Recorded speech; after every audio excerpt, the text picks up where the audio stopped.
అయితే యాక్చువల్గా సార్ మరి ఈ సినిమా అయిపోయింది, నెక్స్ట్ ఇంకా రామ్ చరణ్ గారితో సినిమా అంటున్నారు, మరి దానికి సంబంధించిన వర్క్ స్టార్ట్ చేసేసారా సుకుమార్ గారు? దాంట్లో ఆ ప్రాజెక్ట్లో మీదేమన్నా ఉంటుందా? అంటే నేను ఖచ్చితంగా వాళ్ళు ట్రావెల్ విత్ సుకుమార్ గారు అండి. ప్రాజెక్ట్కి సంబంధించి ఒక ఇనీషియల్గా ఒక చిన్న డిస్కషన్ జరిగింది, బట్ ఏం వర్క్ స్టార్ట్ కాలేదు. సో సుకుమార్ గారు ఏంటంటే కంప్లీట్ పుష్ప అబ్సెషన్లో ఉన్నారు. లాస్ట్ 1.5 months అసలు క్రేజీ ఉండింది సార్ ఆయన. ఓకే. ఎందుకంటే సినిమా రిలీజ్ ఇంత పెద్ద ఇది మనం లాస్ట్ మినిట్లో ఏది షూట్ చేసినా అది 5 భాషల్లోకి డబ్బింగ్ జరగాలి. చాలా హ్యూజ్ ఎక్సర్సైజ్ సార్. సంబంధించి అంత పెద్ద ప్రాజెక్ట్ని మౌంట్ చేసినప్పుడు క్యాప్టెన్ ఆఫ్ ద షిప్గా ఆయన మీద అంత ప్రెషర్ ఉంటుంది.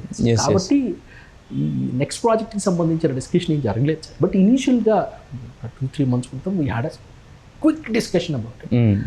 మేబీ సుకుమార్ గారు ఇప్పుడు అంత అయిపోయింది కాబట్టి we'll take a small break, start working. అదే అంటే ఇప్పుడు ఇంతకుముందు ఆయన చూస్తే సుకుమార్ గారిది లాస్ట్ నుంచి కూడా మీరు అన్నట్టు నేషనల్ మార్కెట్ని ఎలా క్యాప్చర్ చేయాలనేది ఆయన మాస్టరింగ్ అయిపోయాడు. ఇప్పుడు రాజమౌళి గారు చెప్పినట్టు కూడా రంగస్థలం అంటే ఫస్ట్ నిజంగా ఈ మార్కెట్ మనకు అప్పుడు బాహుబలి ఇవన్నీ రిలీజ్ అయిపోయి వాటి హోప్ ఉండుంటే ఈ రంగస్థలం కూడా నెక్స్ట్ లెవెల్లో ఉండేది, అక్కడ రిలీజ్ చేసి ఉంటాయి. So but still it's consider as a cult hit in the అంటే వాళ్ళ సంబంధించిన టీవీల్లో కానీ వీటిలో కానీ. కట్ చేస్తే పుష్ప 2 అంటే ఆయన జనరల్గా నార్మల్ సినిమా లేకపోతే సోషల్ సినిమా తీసి చాలా రోజులు అయింది, ఒక కొత్తగా ఓల్డ్ క్రియేట్ చేసి దాంట్లో కొన్ని క్యారెక్టర్స్తోనే ప్లే చేస్తున్నారు కదా.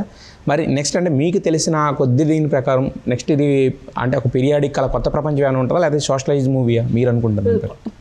కొత్త ప్రపంచమే, కొత్త concept it self is different. And Sukumar గారు మీరు చూస్తే సుకుమార్ గారు జనరల్గా పీరియాడిక్ స్టోరీలు లేకపోతే ఒక పెద్ద ఆ ఆర్ట్ దాంతో ఒక కొత్త సెట్లు వేసే కైండ్ ఆఫ్ సినిమాలు, అలాంటి సినిమాలు సుకుమార్ గారు చేయరు.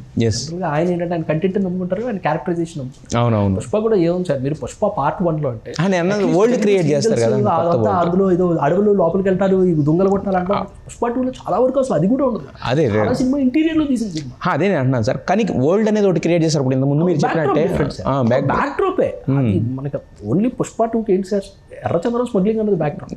మీరు పుష్ప 2 కూడా చూడండి సార్, అట్లా ఎర్రచంద్రం స్మగ్లింగ్ అన్నది చాలా సైడ్ ట్రాక్ సినిమాకి. అవునవును. పుష్ప 2లో ఆల్రెడీ పుష్ప ఎర్రచంద్రం స్మగ్లింగ్ లో సిండికేట్ కింగ్ అయిపోయాడు. అవును, ఇంకా మళ్ళీ దాంట్లో చూపించకూడదు. అదే పొలిటికల్ దానికి వెళ్ళాం, ఫ్యామిలీ దానికి వెళ్ళాం, వైఫ్ అండ్ హస్బెండ్ ఎమోషన్స్ మీద వెళ్ళాం. ఎర్రచంద్రం స్మగ్లింగ్ అన్నది యాక్చువల్లీ ఏంటంటే మనకి చిన్న సప్లాట్ లాగా అయిపోయింది. అవును. సూపర్ గా అది సార్, క్యారెక్టరైజేషన్ నమ్ముతారు, ఆయన సినిమాలో కంటెంట్ నమ్ముతారు, సో ఆ ఎమోషన్ నమ్ముతారు.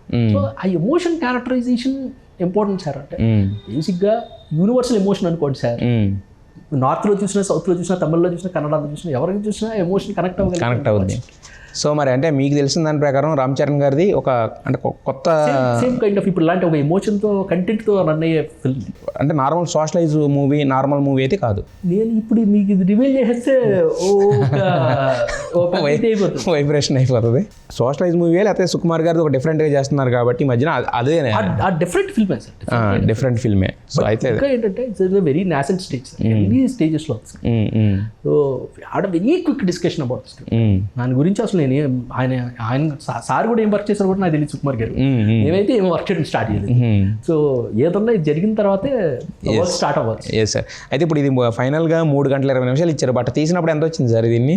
రఫ్ ఎడిట్ చాలా ఎక్కువ వస్తుంది. సో బేసిక్గా దాన్ని 4 hours పైన వచ్చి అనుకోవచ్చు.